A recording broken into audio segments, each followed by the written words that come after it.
Ok, bien.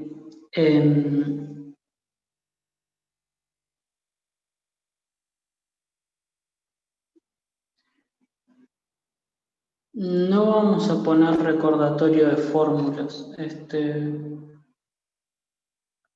pero eso significa que no las van a precisar.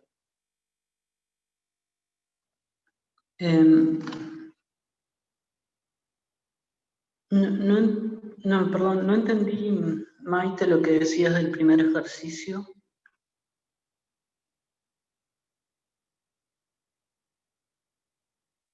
¿Qué decís? El primer ejercicio contestado mal en general, no entendí. Digo, capaz que no era para... Capaz que estaban hablando entre ustedes de antes y no...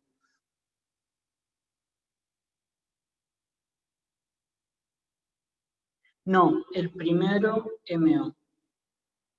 O sea, si hacen, por ejemplo, solo los verdaderos falsos y tienen 5 bien y 1 mal, ese mal va a restar. Es el primer MO. O sea, es el primero por decir algo, pero es un MO no resta.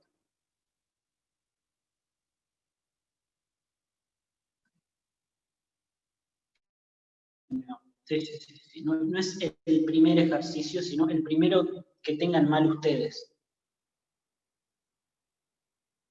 Ok, bien. Bien, ahora vamos, bueno, hablamos un poco de los dos primeros, vamos con el ejercicio 3. ¿Qué dice?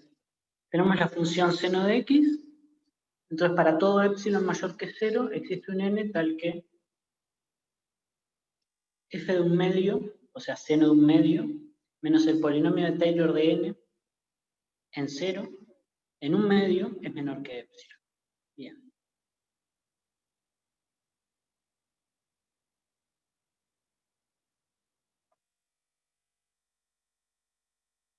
¿Cómo es la diferencia, ¿no? ¿Cómo es el recto entre la función y el polinomio de Taylor en un punto? Vamos a tratar de que quede igual. No sé si poníamos F0. Ahí va. Vamos a ponerlo así.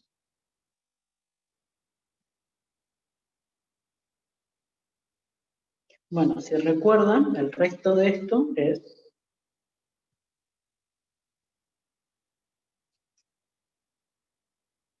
la derivada. Bueno, existe C en 0x si x es mayor que 0 o x0 si x es menor que 0, tal que ¿qué? Esto es la derivada de orden n más 1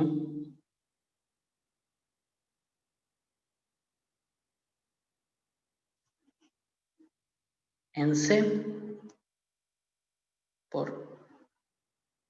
Bueno, en este caso es 0, pero lo voy a escribir así de todas formas. Es menos 0 a n sobre n más 1 factorial.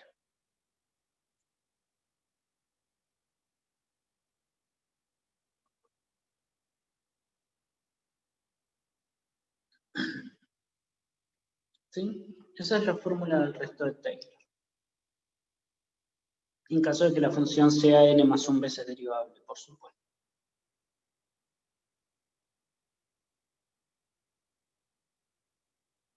Bien. Entonces, acá lo que nos dicen es, ¿cuál es el tema acá? F de x es seno de x. ¿Sí? Y entonces, nosotros lo que queremos no es la resta, sino el valor absoluto. Entonces, nosotros lo que queremos es que este número sea menor que epsilon. Entonces, la idea es acotar este número que está acá. ¿No es n más 1? ¿X menos 0 la n más 1? Sí, perdón, es n más 1, es n más 1. Es n más 1. ¿Sí? Entonces, la idea es acotar cada uno de estos términos. ¿Qué pasa? Fn de x va a ser en valor absoluto, bueno, n más 1. Va a ser en valor absoluto o es coseno o es seno en valor absoluto, ¿sí? Pero en cualquiera de los casos es menor o igual que 1. A ver, como x va a ser como lo que estoy tomando como x es un medio, de hecho vamos a escribirlo con C, como está ahí. Como está en el ser un medio, en realidad es menor estricto, pero no importa, vamos a dejarlo como menor igual porque es suficiente. Por otro lado, tenemos x a la n más 1. Pero esto, x, ¿cuál es el x del ejercicio?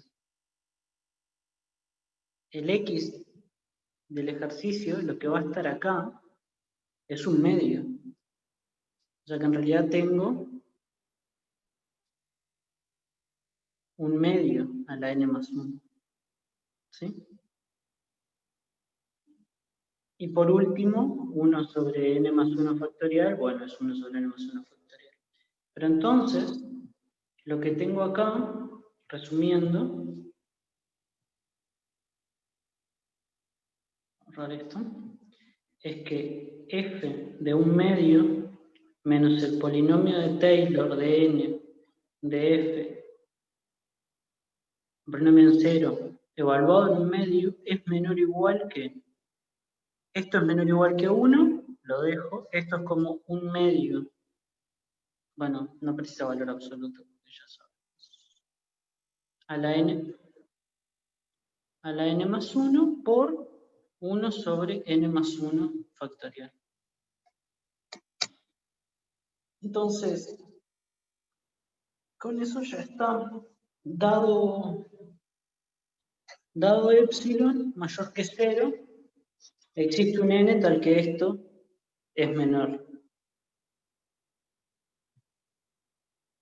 Vamos a escribirlo.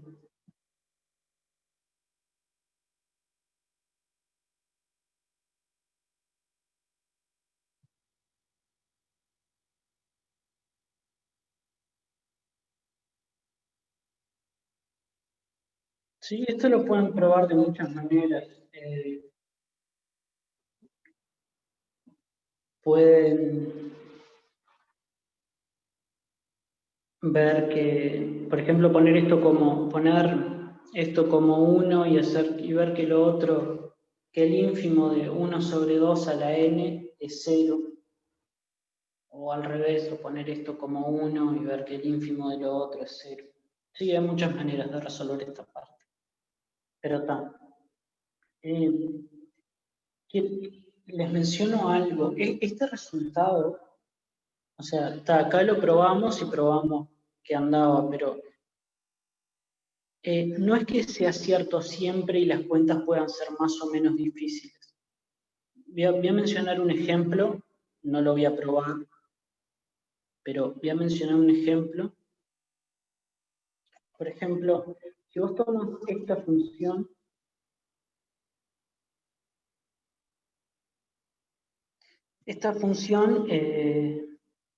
es infinitas veces derivable, digamos, no tiene problemas en ningún punto, pero si vos haces algo así, f de x, ¿cuál es el x? Si haces f de 1, por ejemplo, pero vamos a poner 2, f de 2 menos el polinomio de Taylor de f en 0 evaluado en 2, esto no podés hacer que tienda a 0.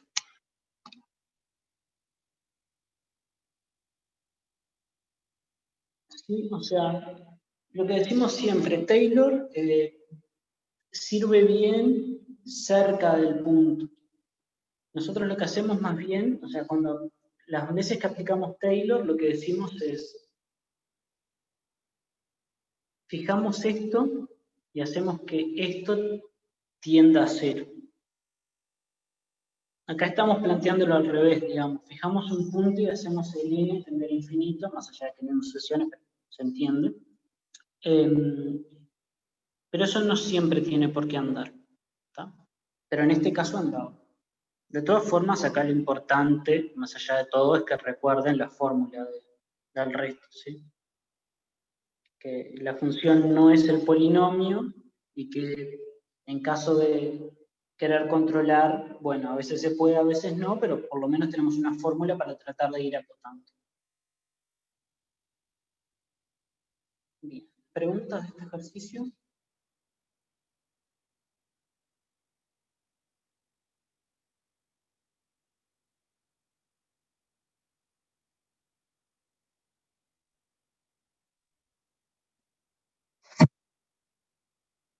El PDF del simulacro está en el EVA.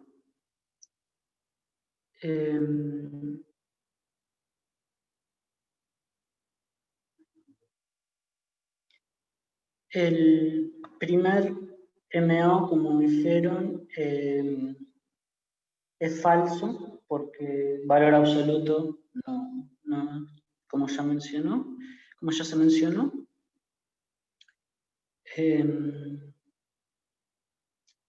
Bien, lo que decía José Pedro, es cierto que el resto es un O de x a la n, y a veces te va a servir eso, pero el problema es que en este caso en concreto no te servía porque estabas en un punto fijo, estabas en un medio que está lejos de ser. O sea, cuando vos tenés que acercarte, ahí no te sirve solo saber el orden, necesitas saber algo más. No es siempre menor o igual al máximo, no sé a qué refería eso.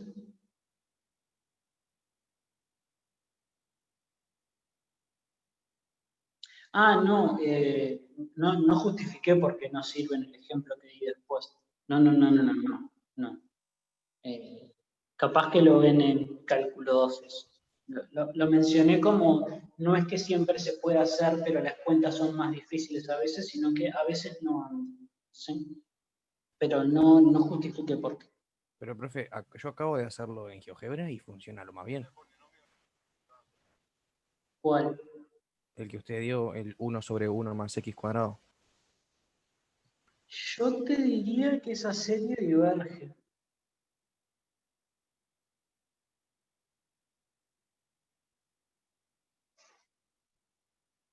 O sea, no. A ver, puedo haberme equivocado en el ejemplo, pero yo te diría que cuando vos planteás esto... Hice mal yo, profe, hice el polinomio de Taylor centrado en 2 en vez de en 0. Claro. No. A ver, en el... Sí. Depende del punto. Incluso aunque el punto esté cerca en algún sentido, hay un ejercicio del práctico que te muestra que esa puede no ser. Pero esas son cosas más avanzadas, digamos, no es algo para...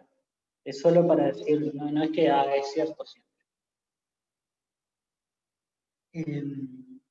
Entonces podemos suponer que las preguntas que nos puedan llegar a poner van a tener funciones que sí se van a poder evaluar de esa forma, ¿no? Sí. Está. Que van a poder manejar bien el resto. O bueno, como el propio ejemplo que pusimos acá. Ok, entonces, sigamos. Ok. Bien. Ok. Esto lo voy a mencionar más. Dos funciones derivables. H es el producto. Debería decir n veces derivable. H es el producto. Entonces el polinomio de Taylor del producto es el producto de los polinomios de Taylor. Bueno, esto es falso. Y basta tomar cualquier cosa que tengan grados efectivos n. O sea, por ejemplo, si el polinomio de Taylor de orden 2 de f es x cuadrado más 1 y el polinomio de Taylor de orden 2 de g es x cuadrado más 1, entonces el producto es x a la 4 más 2x cuadrado más 1, y eso no puede ser el polinomio de Taylor de orden 2 de h. ¿Sí? Es decir, como el polinomio de Taylor de f y de g pueden tener orden n, entonces de h no puede ser que sea el producto porque podría tener orden mayor. No tiene sentido. Grado mayor que el orden no tiene sentido. Lo que sí vale, que eso está en el práctico, es que si truncas esto sí vale. ¿Sí? Pero así como está planteado no vale. Y no vale por eso que estoy diciendo, o sea, te podés pasar en grado, así que obviamente no puede ser. ¿Sí? Bien. Ok. No sé si tienen preguntas relativas a eso. Quedarte con los grados que te sirven. Igual un detalle. Lo escribo.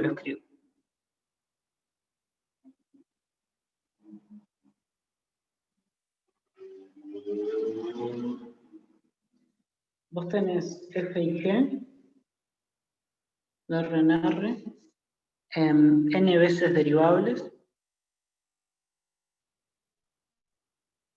y h,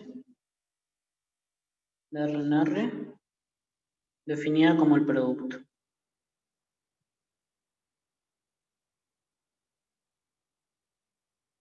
¿Sí? Entonces, lo que se tiene es que el polinomio de Taylor de h en un punto A de grado n va a ser, acá no voy a escribir nada, solo voy a escribir una fórmula, digamos.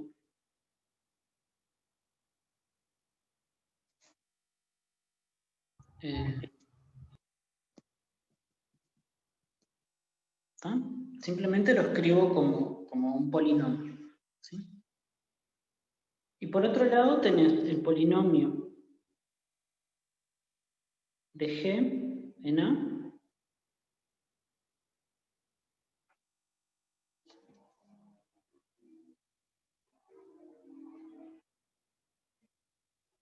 y el polinomio de f en A.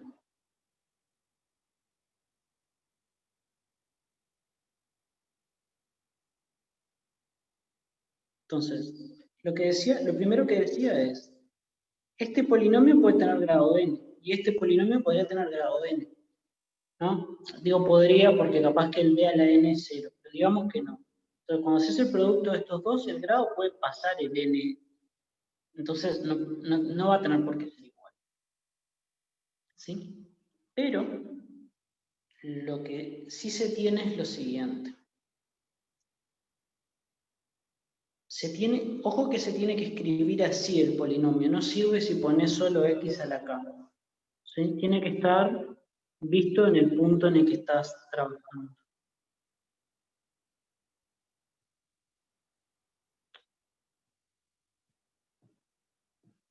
Lo que sí se tiene es lo siguiente. Si vos haces el polinomio de n de f en A por el polinomio n de g en A, esto también va a ser un polinomio que va a ir hasta 2n de algo que va a ser a a la k por x menos a la k. A gorro, digamos. Y lo que va a pasar es que el polinomio de Taylor de h en A en realidad va a ser este, si te fijas, hasta ahí.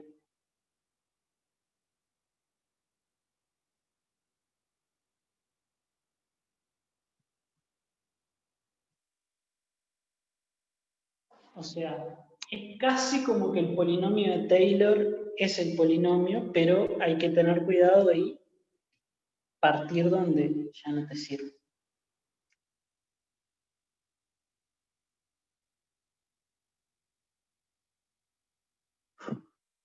¿Sí?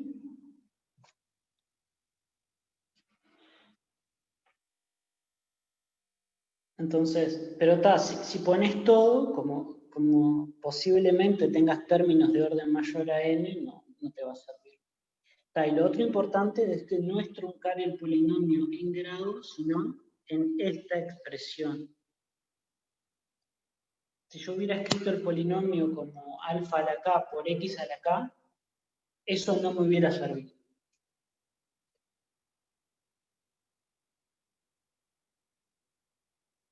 ¿Preguntas?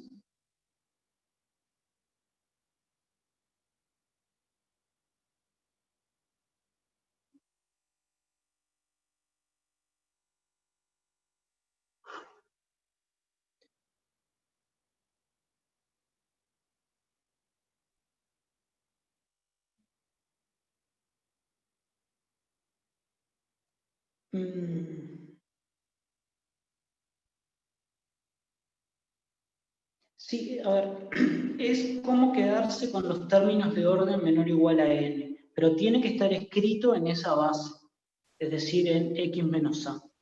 Hay que tener cuidado con eso. Sí, está aprobado en OpenFIN. Bueno, y en cualquier libro.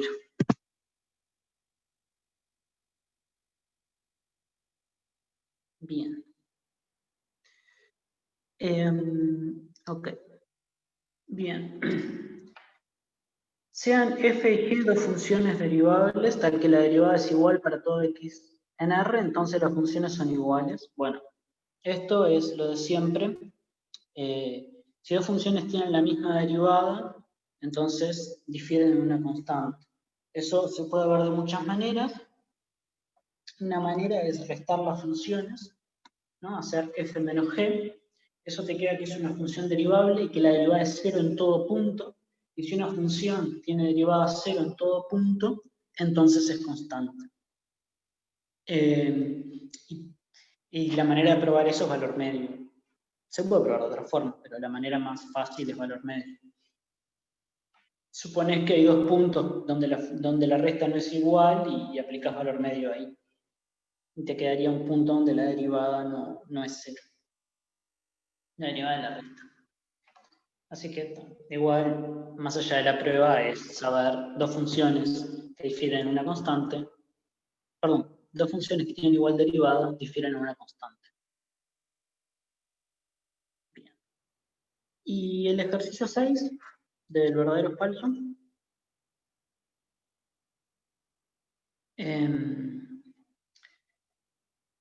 Bien, te ponen dos puntos, A y B, te ponen un gráfico y te piden entender cuál de las dos derivadas es más grande en valor y en valor absoluto. Bueno, en A ven que la función está decreciendo y en B la función está creciendo. Por supuesto en un entorno, en un punto no puede crecer o decrecer. En un entorno de B va creciendo, en un entorno de A va decreciendo. Así que en A la derivada tiene que ser negativa y en B la derivada tiene que ser positiva. ¿Sí? Así que la derivada de B es mayor que la derivada de A. Por otro lado, si se fijan, la pendiente es mucho mayor en A que en B. ¿Sí? O sea, hay mucho más cambio cerca de A que cerca de B. Entonces, en valor absoluto, la derivada de A es mayor que la derivada de B. Sí, esto es interpretación geométrica nada más, ¿no?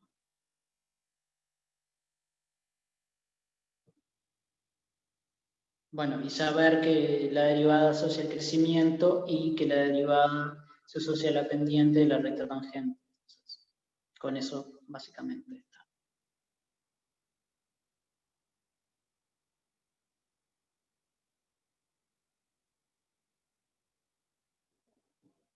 Repasemos. El 5 sería falso porque difiere en una constante. Esa constante no tiene por qué ser 0. Por ejemplo, si tomas x cuadrado y x cuadrado más 1, tienen la misma derivada, pero no son iguales. Está igual, ahí ya se comentaron un poco.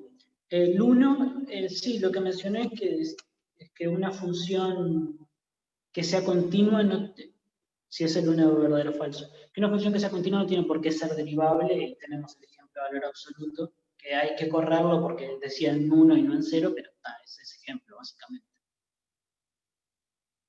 Ok, bueno, entonces ahora vamos con los múltiples opciones, un poco más largos. Bien.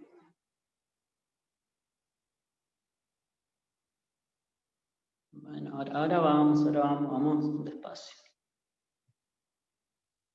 Ok. Entonces, a ver, el 1 digo de dejarlo porque lo hacemos al final en todo caso. Hay muchos ejercicios así, estoy seguro que ya saben lo que tienen que ver. Simplemente tienen que tratar de que lo que está sumando, se puede hacer de muchas maneras, pero una manera es tratar de que lo que está sumando, o sea, que lo que aparece fuera de la función coseno de a la x menos 1 sea el polinomio de Taylor restando. Y ahí te queda esencialmente el teorema de Taylor. O sea, si menos 1 más ax cuadrado más bx3 es el polinomio de Taylor orden 3 de coseno de e a la x menos 1, bueno, menos el polinomio de Taylor, entonces este límite es 0. Pero lo vemos después en todo caso. Vamos con el de la elipse. Bien.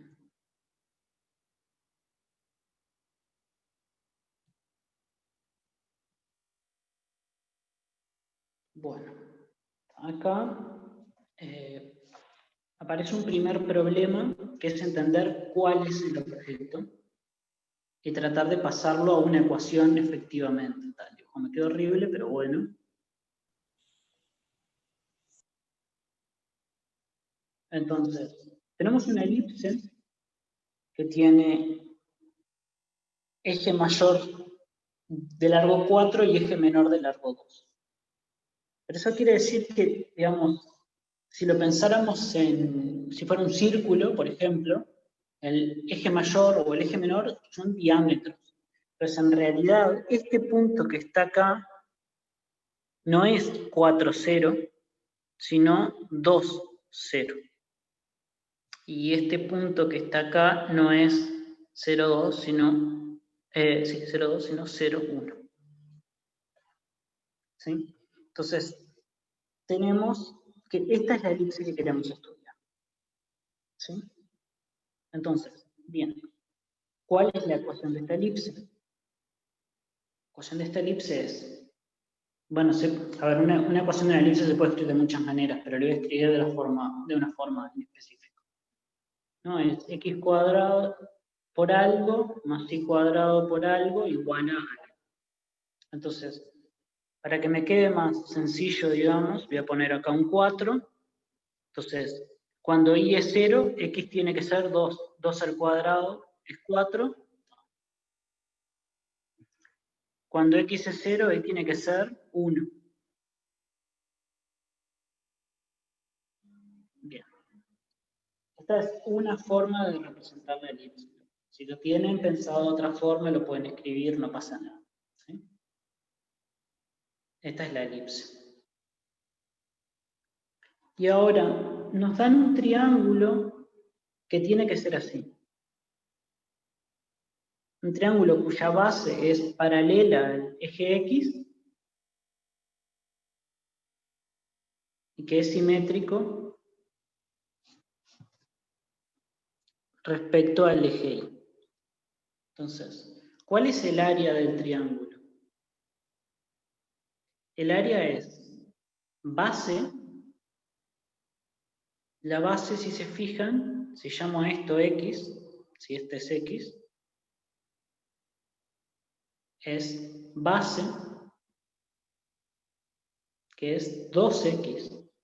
Por altura, bien, ¿cuál es la altura? La altura es esto.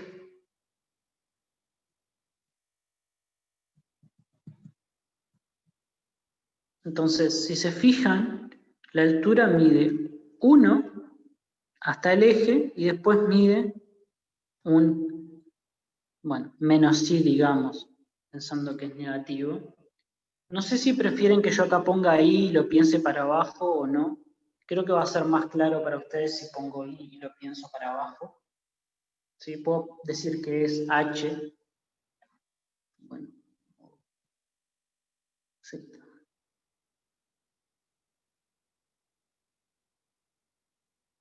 ¿Sí? Para que no haya un menos ahí molestando un poco. Bueno, base por altura sobre 2. Bien. Esta es la función que queremos maximizar. ¿Por qué la base es 2? Perdón, me perdí. La base es 2x, porque x, si vos decís que este es x, tenés hasta el 0 y después desde el 0 para atrás. ¿Sí? El triángulo es todo. O sea, no es solo esta parte. Es esta parte y esta parte. ¿Se entiende? O sea, x es esta distancia. Eso es la mitad de la base.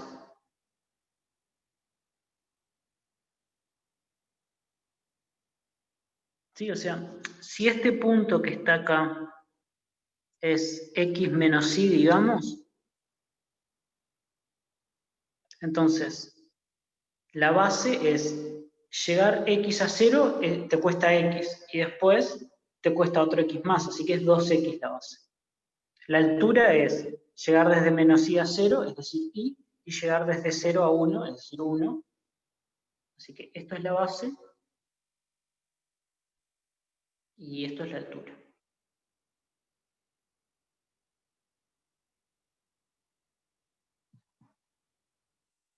¿Se entiende o...?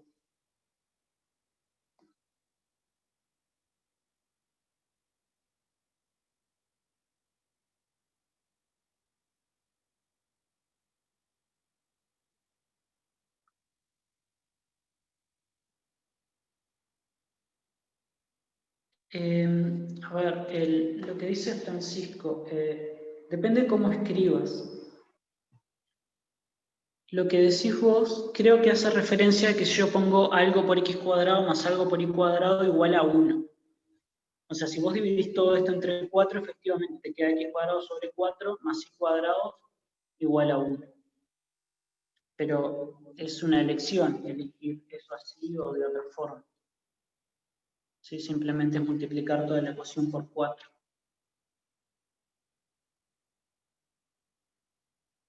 ¿Sí?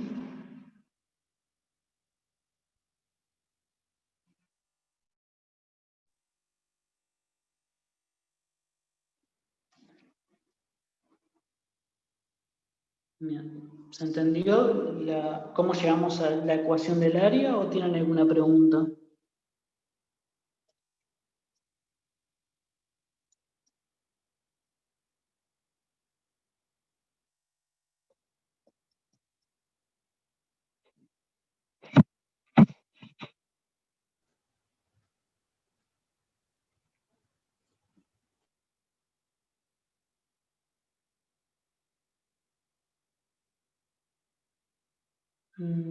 ¿La ecuación de la elipse decís?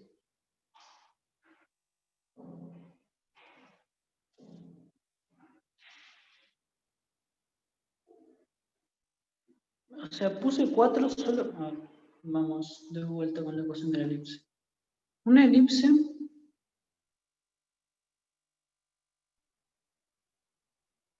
es de la forma x cuadrado sobre a cuadrado más y cuadrado sobre b cuadrado igual a 1. ¿Sí? Con a y b distinto de 0, obviamente, porque si no, no tiene sentido. Pero vos podés escribir esto mismo como x cuadrado más a cuadrado y cuadrado sobre b cuadrado igual a 1. Perdón, igual a, que sería a cuadrado. O podés escribirlo de 1000 formas. O sea, esta ecuación es como minimal, pero vos podrías escribirlo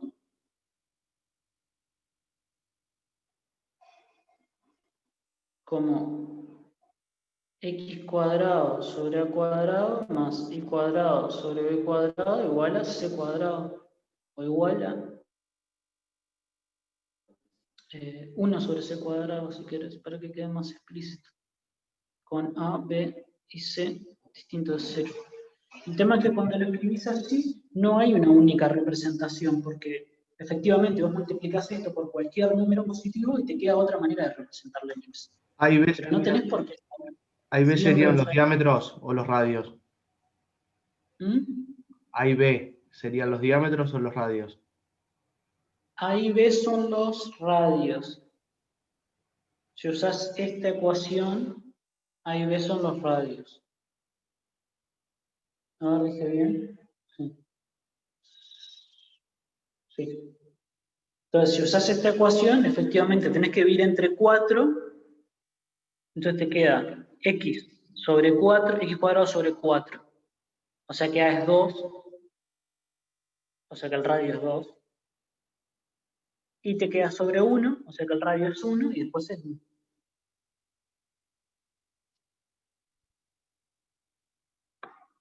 O sea, cuando escribís la ecuación de la circunferencia, lo que te queda es el radio. Cuando haces x cuadrado más y cuadrado igual a 1, lo que te queda es el radio. Si lo escribís como 1 y dividido r cuadrado, o sea, x cuadrado sobre r cuadrado más y cuadrado sobre r cuadrado igual a 1, lo que te queda, el r, es el radio, efectivamente.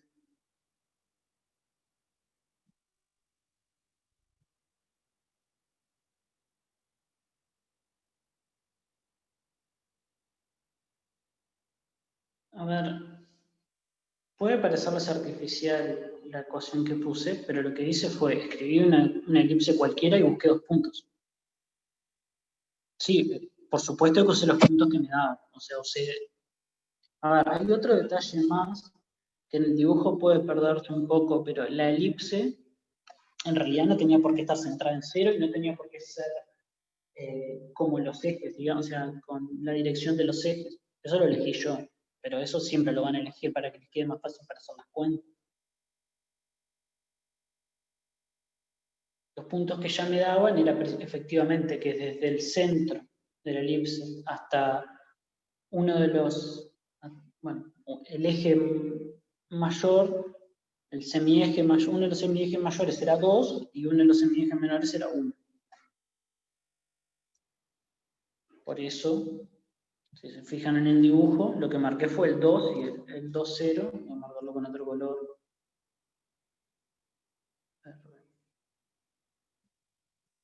Lo que marqué fue este punto, que es el 2, 0, y este punto,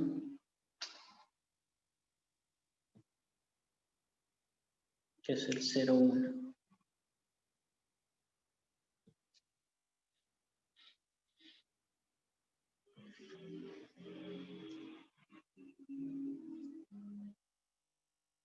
Bien. Ok, entonces, ahora hay que despejar x en función de y. Entonces, tenemos que x cuadrado...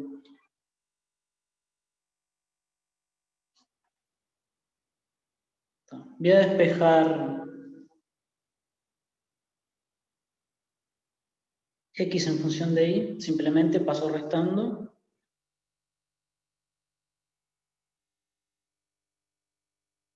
Raíz cuadrada. Y acá puedo sacar de factor común el 4. Y acá es el producto, así que esto es 2 por menos x cuadrado. Estoy usando el i hacia para abajo, digamos, pero es lo mismo. Entonces,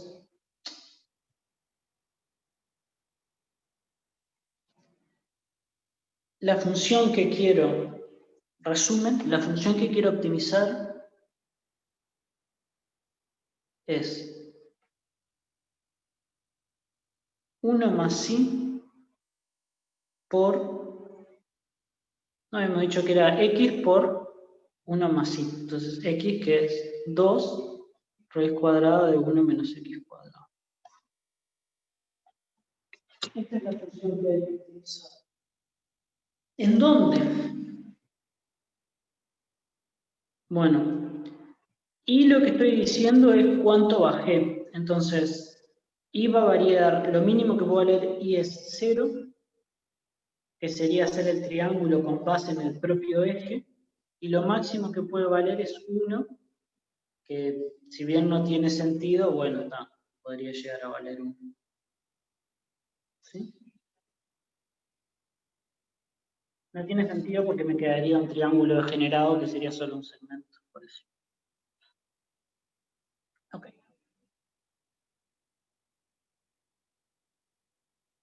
¿Qué sustituiste? ¿La X en la ecuación del Del triángulo? área. Sí. Si te fijas, el área habíamos dicho que era X por 1 más Y, entonces poniendo en vez de X algo que solo dependa de Y, obtengo eso. ¿Y el 2 de abajo? El de abajo se fue con el 2 de arriba.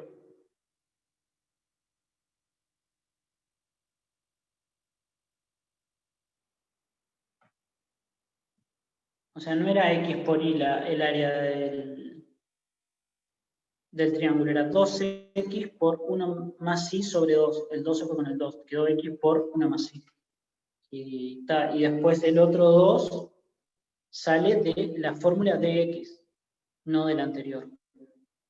O sea, X es 2 por raíz cuadrada de 1 menos Y cuadrado.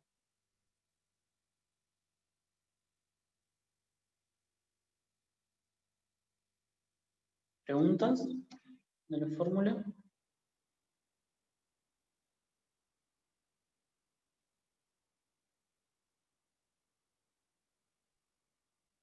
Lo que pasa es que había una raíz.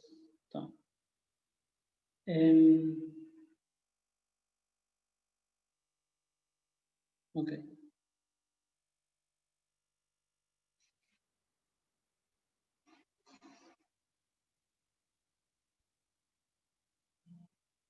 Bueno, la ecuación de la elipse sí van a tener que sacarla. Eso, ¿cómo escribir una elipse? Sí. Capaz que no hay extremo de la elipse genérica por 3 puntos. Ok. Bien, vamos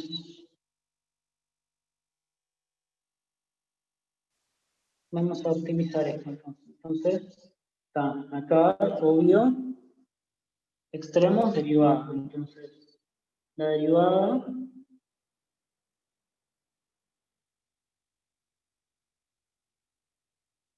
vale, bueno, derivada del producto. Bueno, el 2 lo voy a dejar afuera, ¿sí? Porque lo que vamos a querer es encontrar raíces. El 2 lo saco para afuera. Bien, es 1 menos Y cuadrado más 1 más Y por la derivada de raíz cuadrada de 1 menos Y cuadrado. Entonces, ¿cuánto es eso? Eso es 1/2 sobre 1 menos Y cuadrado por la derivada de lo de adentro, que es menos 12. O sea que en total me quedó 2 por 1 menos Y cuadrado más, bueno, menos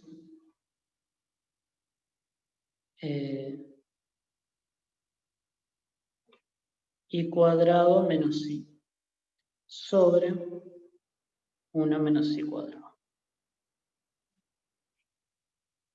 Y cuadrado menos Y. Bien. Y las raíces. Bien, para hallar las raíces en general, cuando tienen una situación así, lo que les conviene es multiplicar por el denominador este, para sacar la raíz, porque es el mismo que aparece en los dos lados. ¿Sí? O sea, pueden hacer como un denominador también, pero igual, podemos hacer como un denominador, que es lo mismo, porque al final del día, como quieren hallar raíces, solo les interesa lo que está arriba. Entonces, vamos a hacerlo como un denominador para que quede un poco más lindo.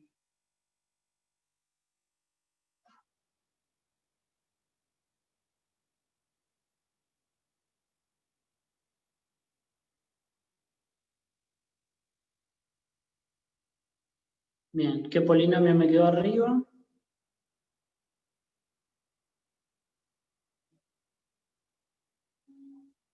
Uno menos 2i cuadrado menos i. Bueno, ¿cuáles son las raíces de esto?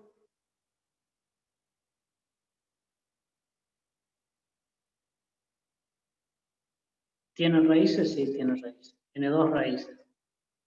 Tiene una raíz positiva y una raíz negativa. Y la raíz... Dije bien. Y la raíz positiva es un medio. Y la raíz negativa no me importa.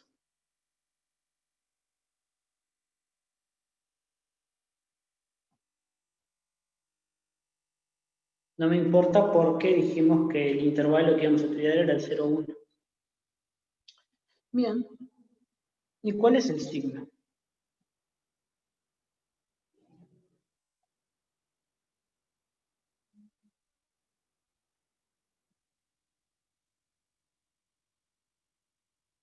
O sea, tenemos por acá el 1 medio, acá está el 0, acá está el 1. Si se fijan, para i igual 0, ¿qué les queda a la derivada? Mirando esta fórmula, ¿no? ¿Qué les queda a la derivada para i igual 0? 2 por 1 y después menos 0. O sea que queda positivo. El máximo se da en 1 medio.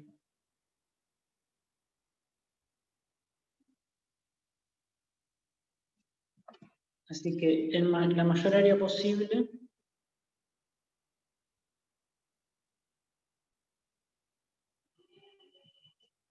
es área de 1 medio.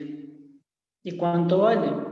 Bueno, ¿cuánto vale área de 1 medio? 1 más 1 medio, ¿no? Recordemos, era 1 más i por 2 por 1 menos i cuadrado. Entonces es 1 más 1 medio por 2 por raíz cuadrada de 1 menos 1 medio al cuadrado, que es lo mismo que 3 medios por 2, se va el 2 con el 2, por raíz cuadrada de 1 menos 1 cuarto, que es lo mismo que 3 por raíz cuadrada de 3 cuartos, que es lo mismo que 3 por raíz de 3.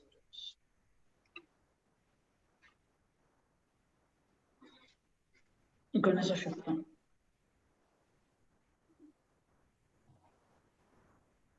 Así que ahora los dejo un momento viendo y preguntas que tengan.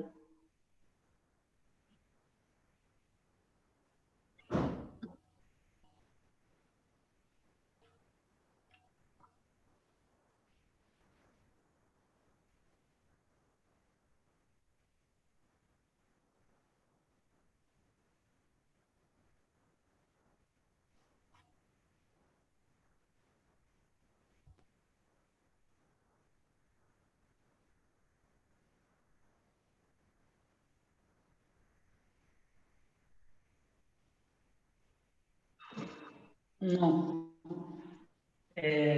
Con 2 puntos no te alcanza para saber la elipse. El problema es que vos construiste la elipse. No es que yo te dije, te doy en R2 esta elipse, la elipse que pasa por X, por determinados puntos. Yo no te lo expresé así. Yo te dije cuánto medía y vos elegiste la ecuación para darlo. ¿Sí?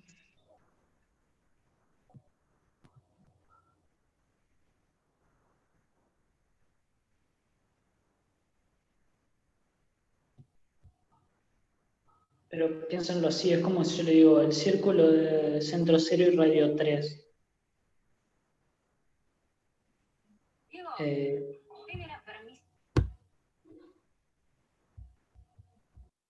Ustedes lo escriben como x cuadrado más y cuadrado igual a 9.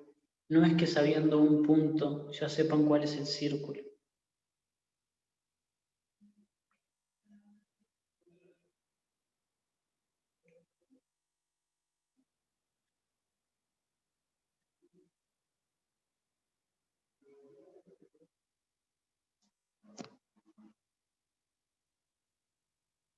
Bien. ¿Preguntas del ejercicio? ¿Algo que quieran ver?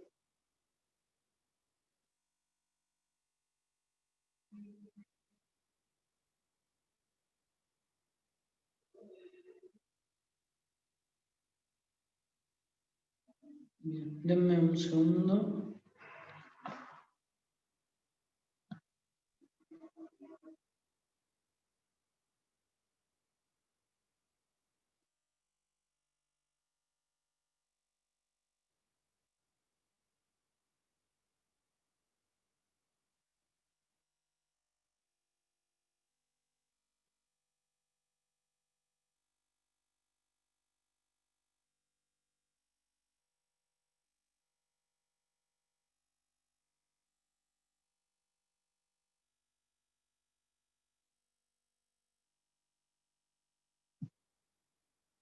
Bien, perdón. Vamos a eliminar esto. Ok.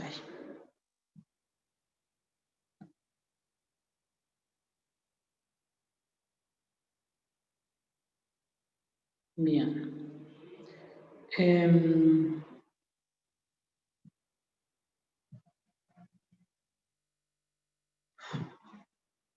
Bueno, vamos a seguir con los ejercicios. Bien, el ejercicio 3, bien, lo que se necesita saber, bueno, primero que no es necesario calcular la integral, recuerden que muchas veces para hacer ejercicios no es necesario calcular una integral a pesar de que estén en la expresión. En este caso concreto, lo que nos preguntan es, ¿dónde es invertible, en esencia? Y cuánto vale la derivada de la inversa en un punto en concreto. Entonces, para saber si es invertible o no, sabiendo que la función es derivable, lo que tendríamos que hacer es decir, bueno, derivo, y si la derivada tiene signo positivo o negativo, va a ser invertible, ¿sí? Mientras tenga signo constante, ¿no? Si la derivada tiene signo positivo en todo un intervalo, entonces en ese intervalo es creciente y por tanto es invertible. Lo mismo al revés. ¿Sí?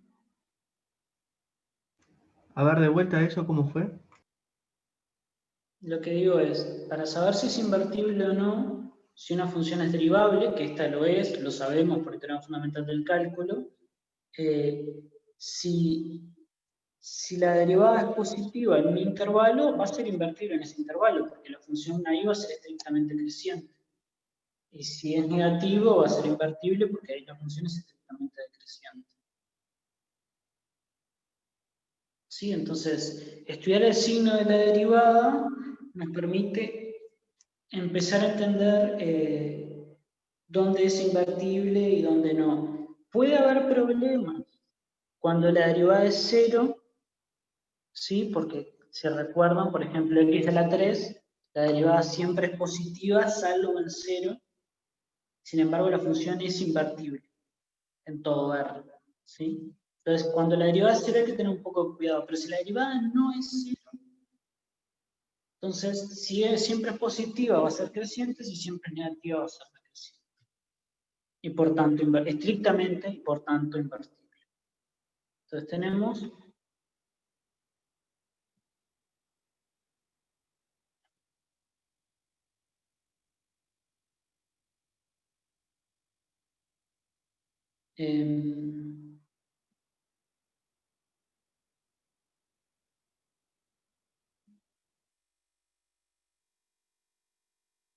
creo que era así. Si no, no importa, es más o menos así. Entonces, para saber crecimientos, el primer intento, lo primero que vamos a hacer es estudiar la derivada. De nuevo, estudiando la derivada nos ahorramos, creo que acá era el cuadrado, nos ahorramos saber si tener que calcular la integral. Bueno, ¿cuánto es este primo? Teorema fundamental del cálculo. Si arriba hubiera una x, lo que me quedaría sería lo otro, pero no hay. Entonces es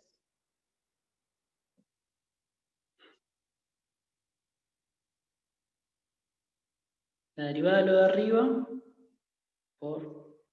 Esto es regla de la cadena nada más.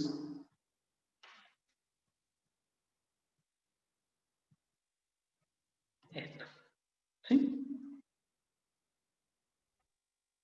Bien. Esto siempre es positivo. Mayor estricto que 0, porque como hay un cuadrado, esto es mayor o igual que 0, más 1, 2, así que el signo de f' es hasta menos 1. Bueno, menos 1 es 0, después de menos 1 es positivo y antes es negativo. Eso quiere decir que la función es decreciente hasta menos 1 y creciente a partir de 1, de menos 1. En particular, no puede ser invertible en todo R. ¿Sí? No puede ser invertible en todo R. Entonces, si miramos las opciones, por un momento, esto es múltiple opción,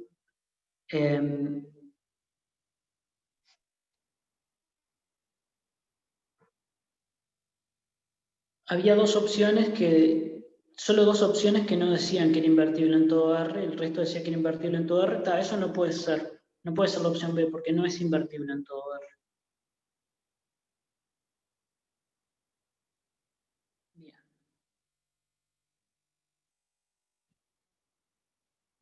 Ok, y después lo que nos pide es la derivada del inverso.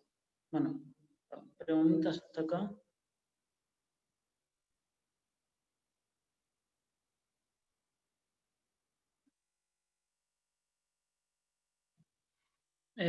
Sí, tenés razón, es x más 1 a la 4.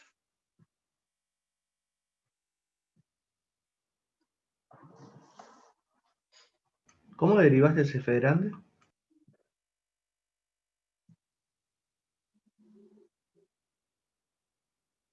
Haciendo regla de la cadena. O bueno, con la fórmula general del teorema fundamental.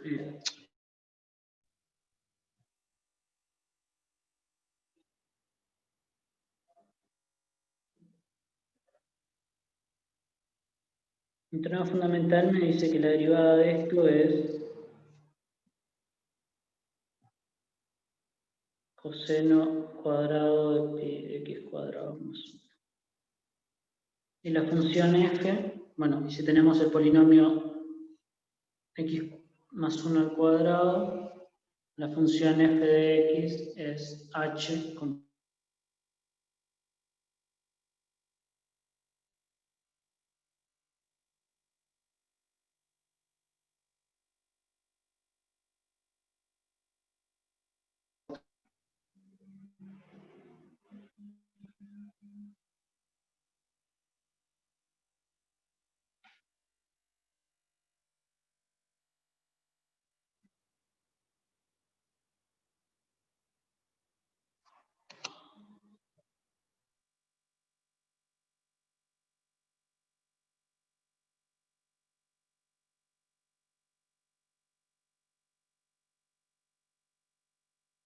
ser teniendo la derivada, calcular la derivada del inverso. Entonces, ¿cuánto es f a la menos 1? Perdón, ¿podrías repetir porque se cortó el audio? Lo que dije fue que para calcular la derivada de f', lo que hice fue arreglar la cadena. O saberse de memoria la fórmula general para el teorema fundamental.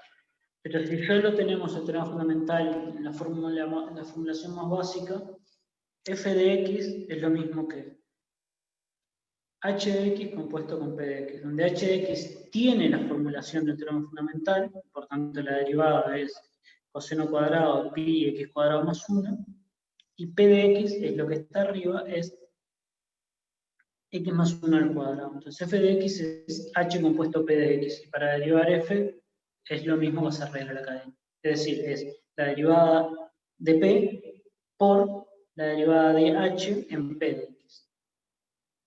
Y eso fue explícitamente, ¿no? Si vas para atrás,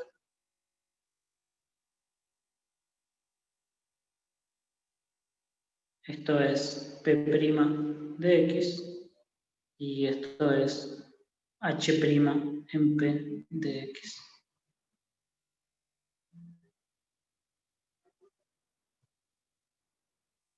Bien.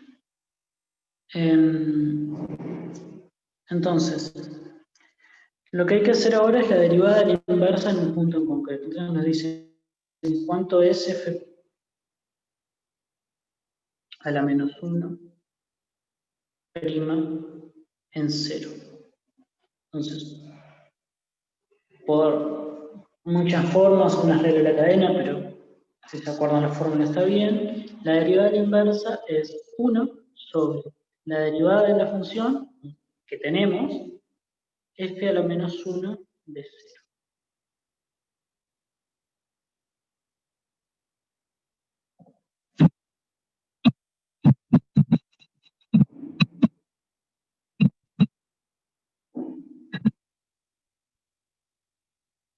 ¿Sí?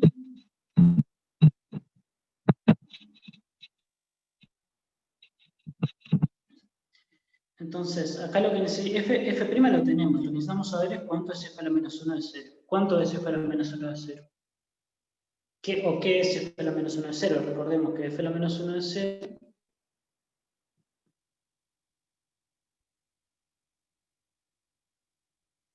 es un valor que cumple que cuando le aplicas f te da 0. Entonces, ¿cuál es este para esta función? ¿Cuándo esta integral da 0?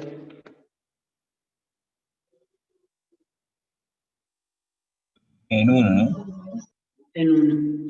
A ver, lo que mencionamos, no puedo tener que calcular la integral porque eso es difícil.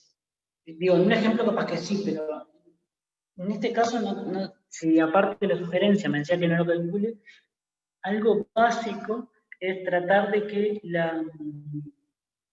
que los límites de integración sean iguales. Acá abajo tenemos 4, entonces lo ideal sería que arriba fuera 4. Y está. Es 1 más 1, 2 al cuadrado 4. Así que esto es efectivamente 1. Entonces ahora lo único que tenemos que hacer es plantear la fórmula en 1. Bueno, ¿cuánto es f' en 1? Es 2 por x más 1 por coseno al cuadrado de pi. Bueno, voy a plantearlo primero en x y después cambio por 1. X más 1 a la 4 más 1.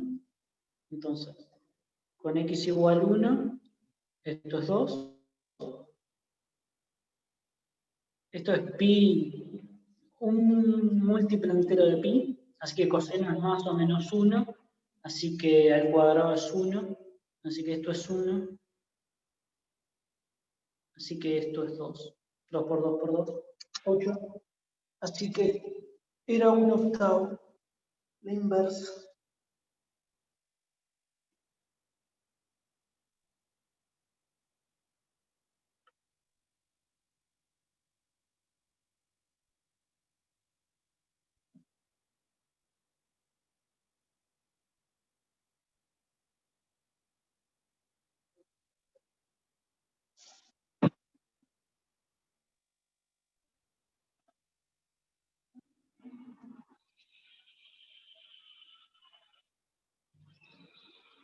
¿Qué parte? ¿Qué exactamente?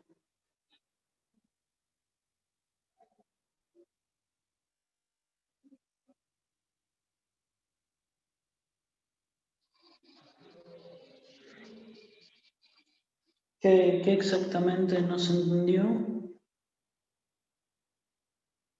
Ah, es la definición. La definición de la inversa. O sea, ¿qué es la inversa? La inversa es una cosa que te devuelve el anterior. O sea, esto que está acá es la definición de la inversa.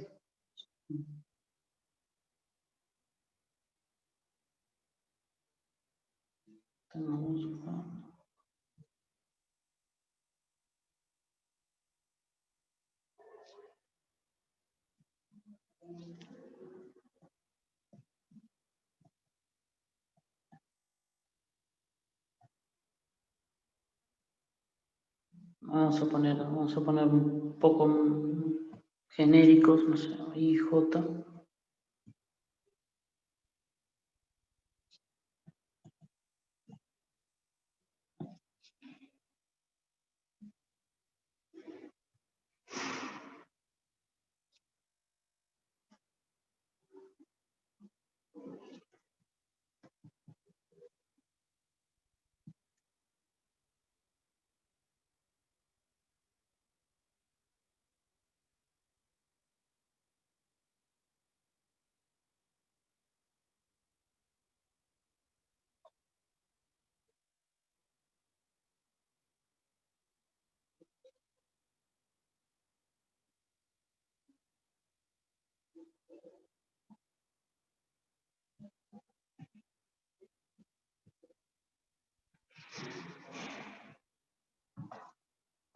Esa es la definición del inverso, no más que eso.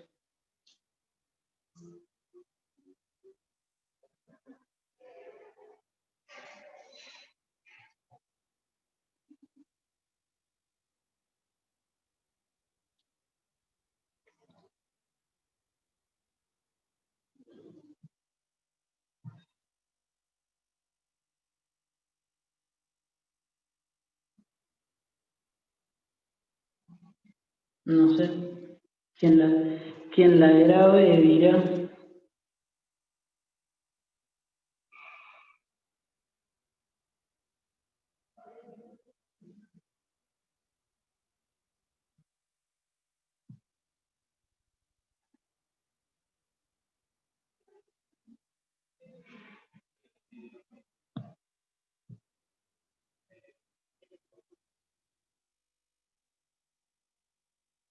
Bien, perfecto.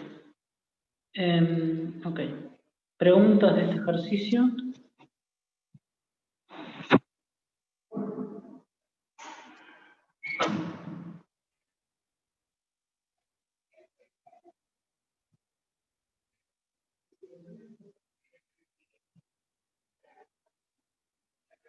La que es con un octavo.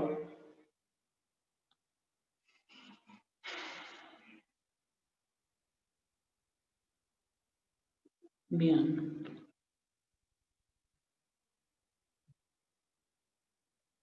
Ok. Vamos con el siguiente.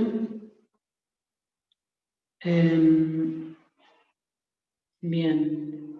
Nos dan muchos conjuntos que hablan de los límites de f y f' cuando x tiende a más y menos infinito, ¿no? Del conjunto de todas las funciones. Y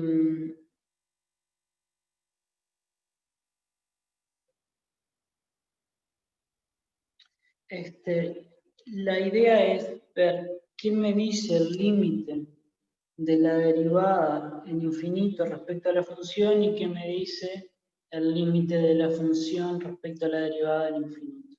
¿Está? Y voy a hacerlo rápido esto. No me voy a poner a ver los conjuntos, voy a ver simplemente las propiedades, cómo son. Entonces, tenés una función f de x, f de RNR, derivable.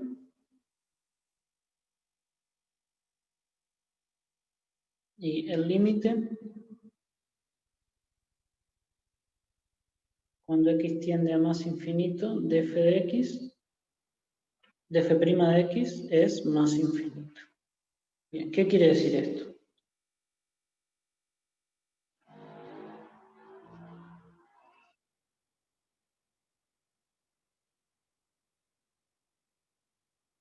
Bien, la notación espantosa del ejercicio se debe a que hay gente que me dijo que no se había definido bien el límite en infinito y no sé qué, no sé cuánto. Bueno, la letra del ejercicio podría haber sido mucho más corta.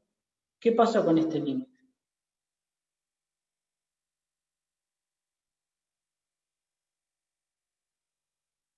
Bueno, podría ser, digamos, más infinito,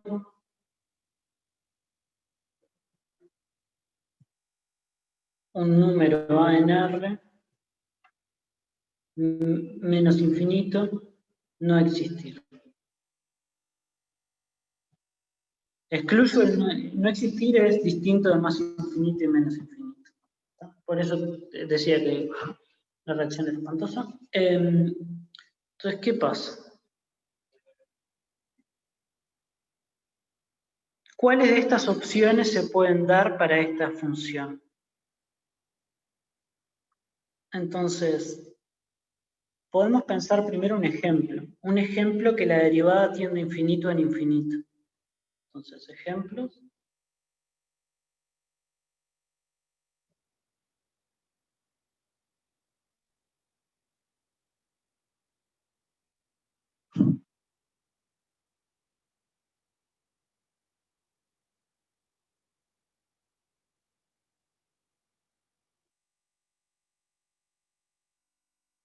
Bien, por dar dos ejemplos, acá tenemos que el límite de f' es más infinito y el límite de f es más infinito. El límite de f' es más infinito y el límite de f es más infinito.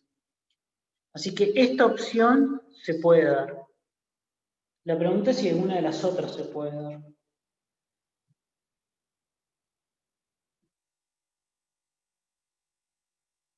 ¿Qué les parece?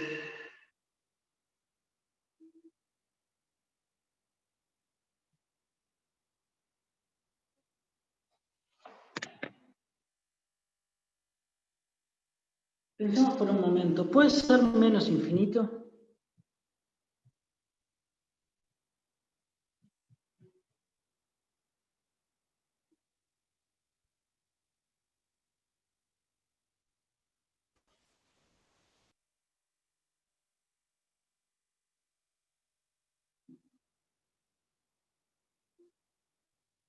¿Puede no existir? ¿Puede ser un punto real cualquiera? ¿Qué les parece con el no existir?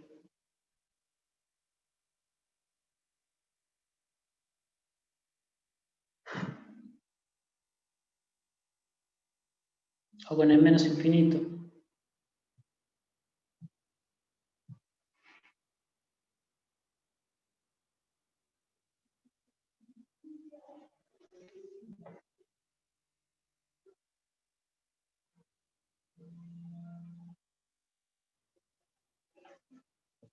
Bien, que oscile. Bueno, tenemos dos cosas acá. Mateo dice que oscile, esa es una opción para que el límite no exista.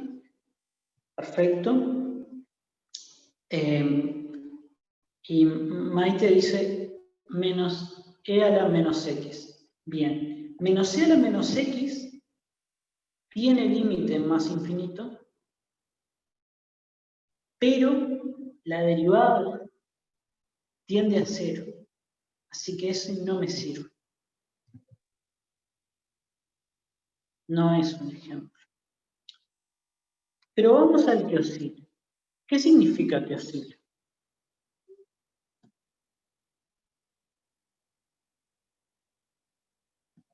No, vamos a hacer un dibujo de una función que oscila. Bueno, sí, una función que va oscilando. No sé qué. ¿Cuánto vale la derivada acá? ¿Cuánto vale la derivada acá? ¿Cuánto vale la derivada acá? ¿Cuánto vale la derivada acá?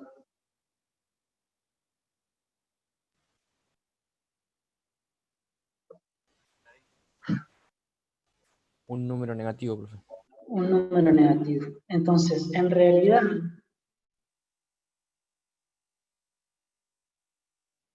esto me está diciendo, por un lado, que a partir de un x,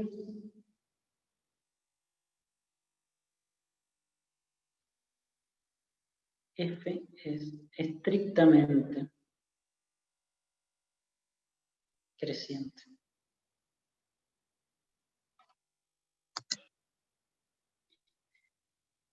Si la derivada tiende a más infinito, en particular es positiva a partir de un momento, y si es positiva a partir de un momento, a partir de ese momento es creciente. Así que no puede oscilar. Pero claro, requirió un entendimiento de eso. ¿Sí? Así que f' no, f no puede oscilar porque f' va a ser positiva a partir de un momento. O sea, no puede oscilar a partir de un momento porque f' va a ser positiva. Y no sé si recuerdan, pero si f es monótona, entonces tiene límite. ¿Sí? Y bueno, en realidad, ya está, ¿no? Esto no puede ser porque si es monótona tiene límite, y esto no puede ser porque si es creciente el límite no puede ser más infinito. Entonces ahora nos falta saber si el límite puede ser un número cualquiera. Y ahí hay que usar de nuevo valor medio. Porque si el límite fuera un número cualquiera,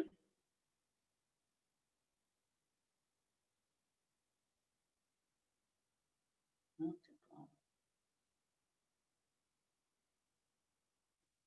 Aplicando valor medio, ¿no? Si estás muy cerquita del número, por ejemplo, no sé, este es A, acá tenés A menos 1. ¿Sí? Vamos a poner números concretos. Supongamos que el límite es 5. A partir de un momento está entre 4 y 5. Entonces, si vos te parás en un X y un Y cualquiera y haces aplicás valor medio entre estos dos puntos, bueno, X y X más 1, digamos.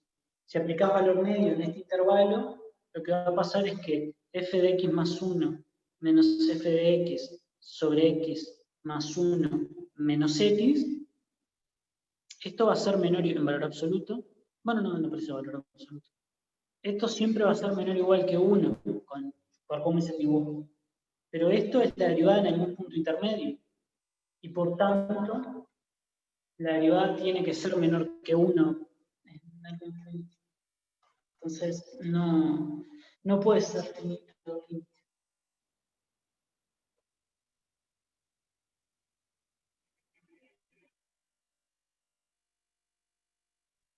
¿Sí?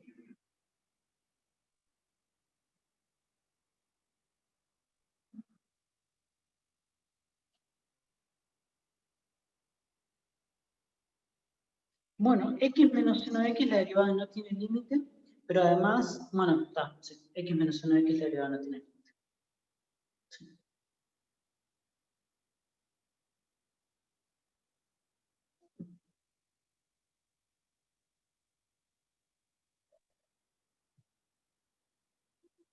Así que, para más infinito, la única opción es que el límite sea más infinito. Si tenés una función que cuando x tiende a más infinito, f' de x tiende a más infinito, entonces el límite de f de x tiene que ser más infinito. ¿Sí? Bien. ¿Preguntas?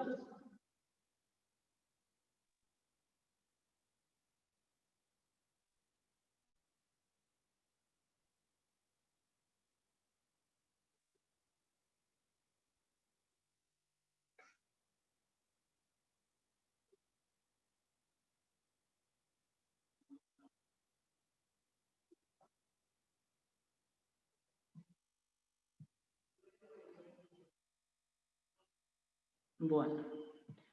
Y después tenemos al revés. Tenemos f de x. Bueno, tenemos que f es derivable.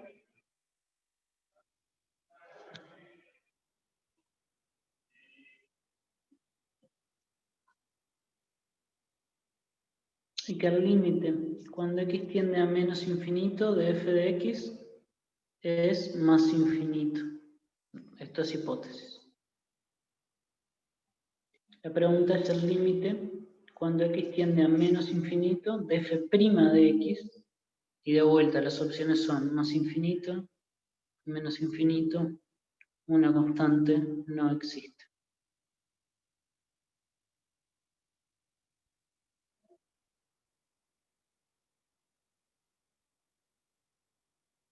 De nuevo, lo mejor es intentar primero empezar en ejemplos. A ver, ¿qué función conocen que el límite en menos infinito sea más infinito?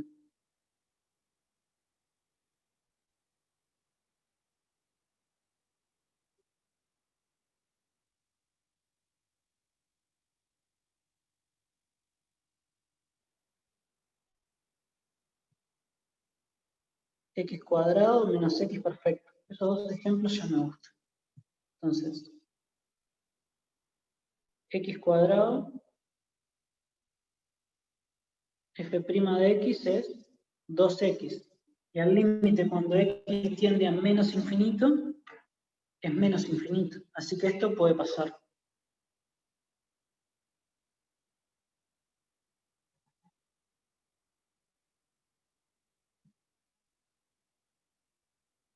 Una constante también puede pasar. Bien. A ver, lo de más infinito es lo mismo que hoy. Si el límite fuera más infinito, la función sería creciente. Sí, a partir de un momento la función sería creciente. Pero si es creciente, el límite de f de x no puede ser más infinito. Sí, o sea, vamos a hacer un dibujo.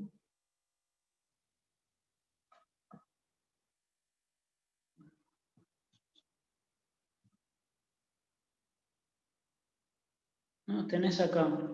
Tenés que a partir de este momento la derivada siempre es mayor que 1. Entonces, como la función es creciente, para atrás tenés que ir para abajo.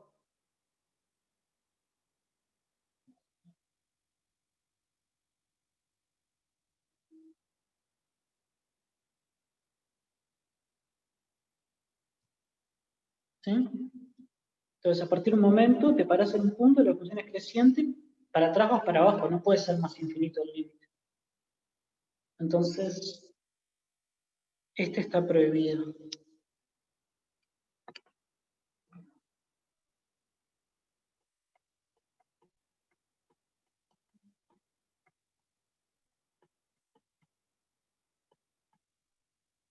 Bueno, y este, bien.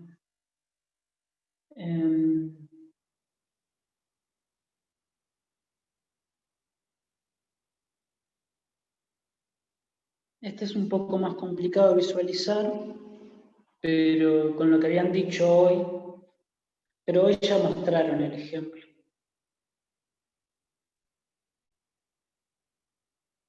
Hay que cambiar mínimo, no, vamos a cambiarlo. Cambiarlo mínimamente para que no sea un problema.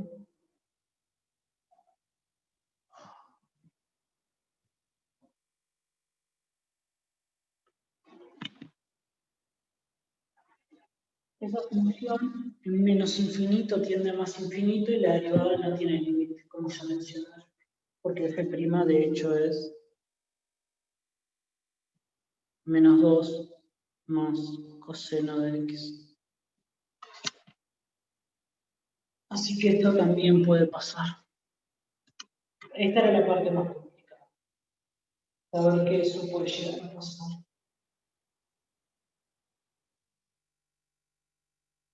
Lo otro, bueno, o sea, igual no es que lo otro fuera trivial, o sea, igual había que pensar. Pero esta en concreto era la parte más complicada.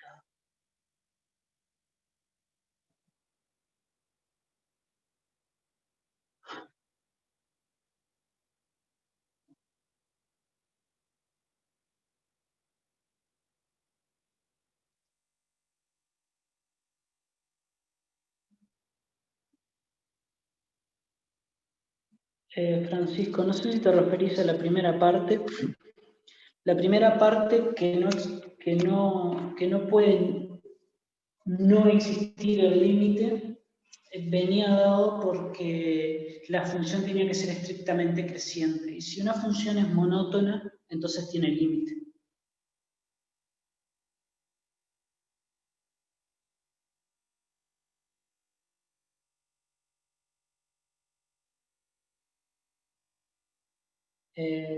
Eso lo vimos en su momento, cuando hablamos de límite lo vimos eso. O sea, quiero decir, la unión potencial y eso.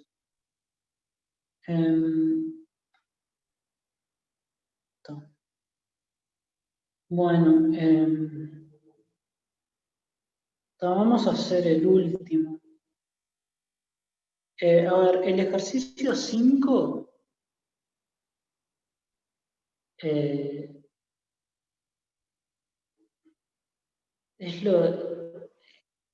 el típico ejercicio de partes. O sea, tenés dos funciones que cuando las vas derivando e integrando te quedan más o menos lo mismo.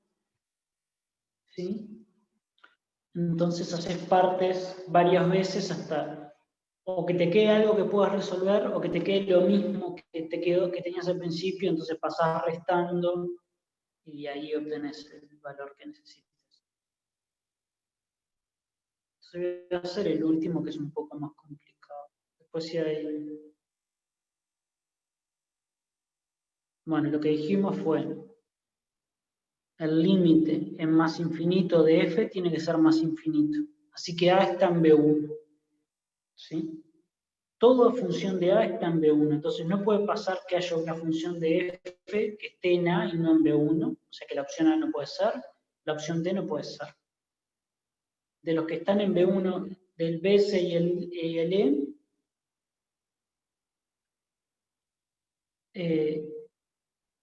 ¿sí?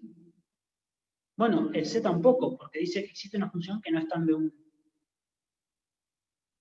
Y del B o el E, lo que dijimos es que hay funciones que la derivada no tiene límite en menos infinito. Así que hay funciones que no están ni en C1 ni en C2, así que es la B. Bien, vamos al ejercicio 6.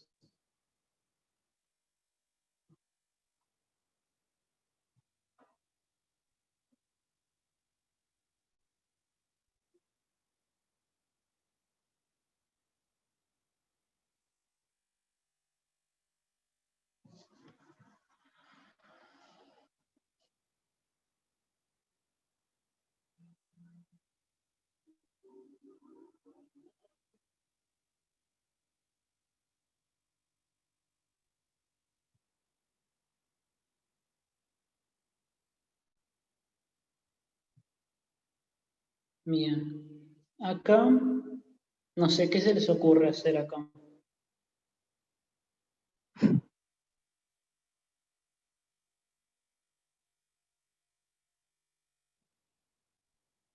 Porque de hecho hay dos maneras de arrancar, digamos.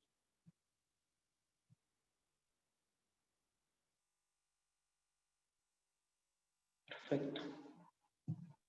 Me gusta que sean de los míos. Ok.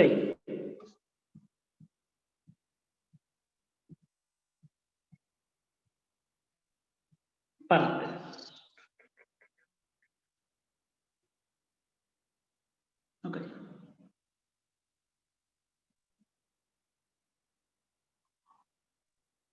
La derivada de esto,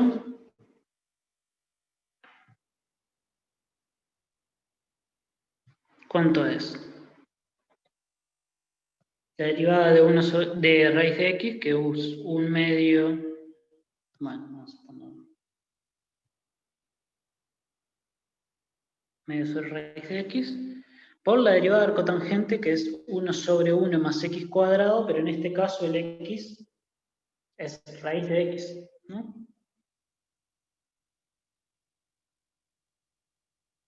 Así que voy a escribirlo así para que quede explícito que estoy evaluando. Esto es la derivada, y por otro lado tenemos 1 y la primitiva es x. Entonces, la integral de esto es x por arcotangente de raíz de x menos la integral de todo lo que está acá.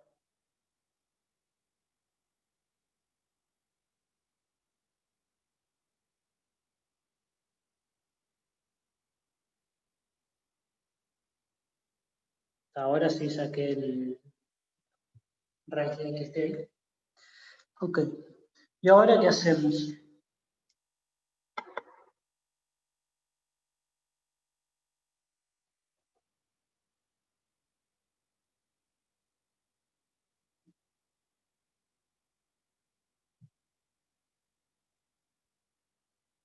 ¿Qué cambio de variable? Está perfecto, cambio de variable está bien.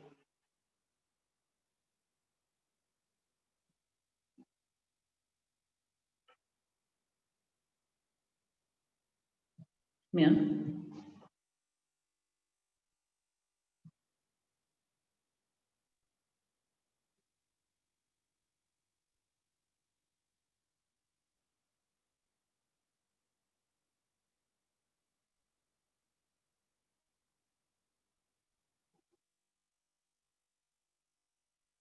si se fijan, este cambio de horario también se podía hacer al principio, pero había que multiplicar y dividir. Quiero decir, podían empezar intentando un cambio variable en vez de hacer esto. Que de todas formas, después iban a tener que hacer parte, de que básicamente iban a tener que hacer los métodos. Ok. Entonces ahora me queda la integral entre, dejé el menos afuera, ¿sí? 1 y 2 de toda esta parte se fue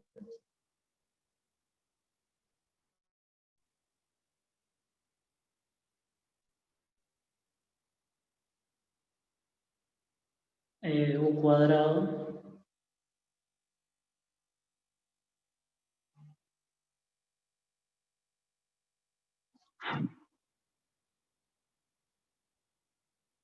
¿sí?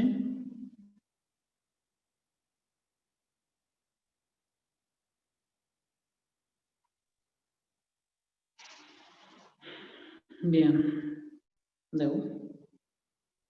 Esto resulta que es lo mismo que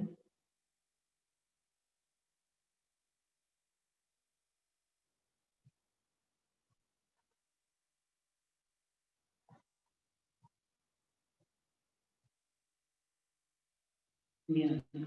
Este paso es fracciones simples, ¿sí? Que en realidad en este caso, o sea, es simplemente hacer la división, pero bueno, en este caso ya te queda. Con la división ya te queda. Y ahora lo que tengo es, bueno, x, digamos, la integral de 1 es x, y lo otro, 1 sobre 1 más su cuadrado es el cotangente.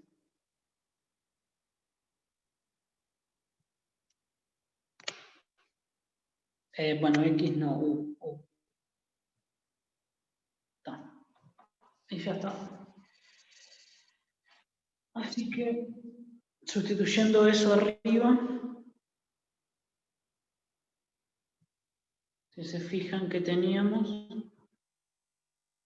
bueno, perdón, vamos a, si lo queremos, esto es entre 1 y 2, o para raíz de x, si quieren, entre 1 y 4, para que quede todo uniforme. Entonces, si vamos arriba y juntamos todo, era x al cotangente de raíz de x y menos al cotangente de raíz de x, así que...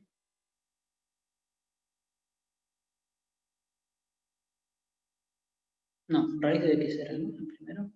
No, x, es x. Es x al cotangente de raíz de x. Esto estaba con un menos, lo recuerdo. Menos raíz de x más arcotangente de raíz de x. Entre 1 y 2.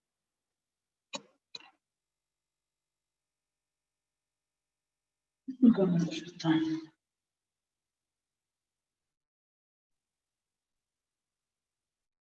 ¿Preguntas?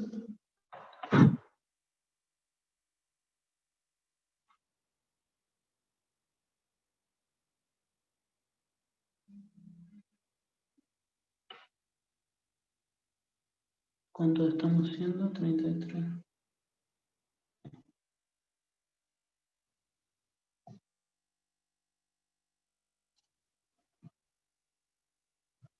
Sí, tienes razón. Esto es 4. Sí, sí.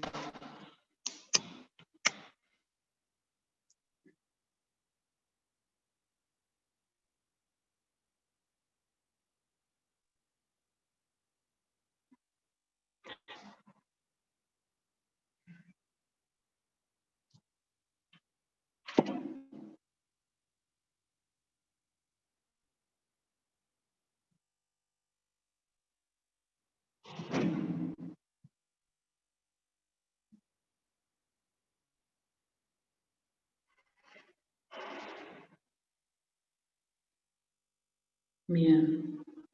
A ver, de lo que queda el 5, que es lo que le digo. O sea, en el 5 tienen que ir haciendo partes, ¿sí? Que lo que sí tienen que, van a derivar e a la 2x e integrar seno o al revés, integrar seno, derivar seno, integrar e a la 2x, pero tienen que hacer partes 2 veces para que les vuelva a quedar algo así, e a la 2x por seno de x, por alguna constante. Y después eso lo pasan para el otro lado. Está. Y en el primero lo que tienen que hacer es que lo que está sumando, digamos, menos 1 más ax cuadrado más bx3 tienen que hacer que sea el polinomio, sea menos el polinomio de Taylor de orden 3 de coseno de a la x menos 1.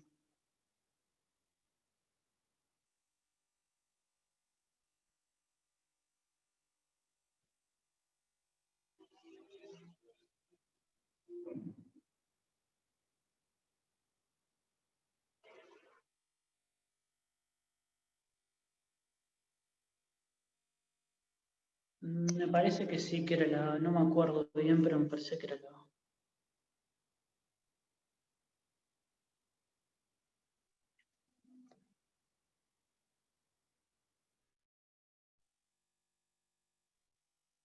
Bueno.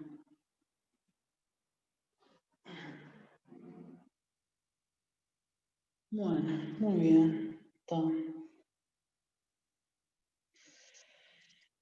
Trataremos que para fin de la semana que viene.